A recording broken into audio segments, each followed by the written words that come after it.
Russia నుంచి భారత్ కు రైలు మార్గం వయా పాకిస్తాన్. రష్యా నుంచి భారత్ కు రైల్లో సరుకు రవాణా చేసే మార్గం ఏర్పడే అవకాశాలు కనిపిస్తున్నాయి.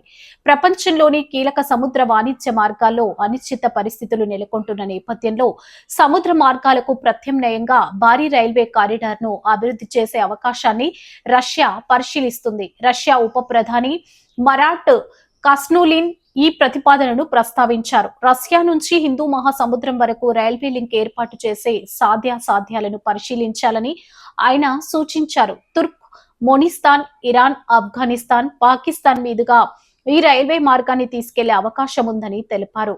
భారత్ కు చేరుకునే అవకాశం కల్పించే ఏ రూట్ అయినా తమకు పరిశీలనీయమేనని పేర్కొన్నారు. సముద్ర మార్గాలకు ప్రత్యామ్నాయం ఎందుకంటే బోస్పరస్, హర్మూజ్ జలసంధులపై ఆధారపడే అంతర్జాతీయ వాణిజ్య మార్గాలకు భద్రతాపరమైన ముప్పులు పెరుగుతున్న నేపథ్యంలో రష్యా ఈ ప్రత్యామ్నాయ మార్గాలపై దృష్టి సారించినట్లు తెలుస్తుంది. ముఖ్యంగా హర్మూజ్ జలసంధి ప్రపంచ ఇంధన సరఫరాలలో అత్యంత కీలకమైన మార్గాలలో ఒకటి.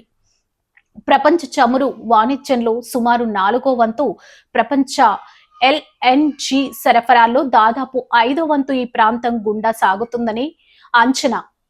ఈ మార్గంలో అంతరాయం ఏర్పడితే అంతర్జాతీయ ఇంధన మార్కెట్లపై తీవ్ర ప్రభావం పడే అవకాశం ఉంటుంది.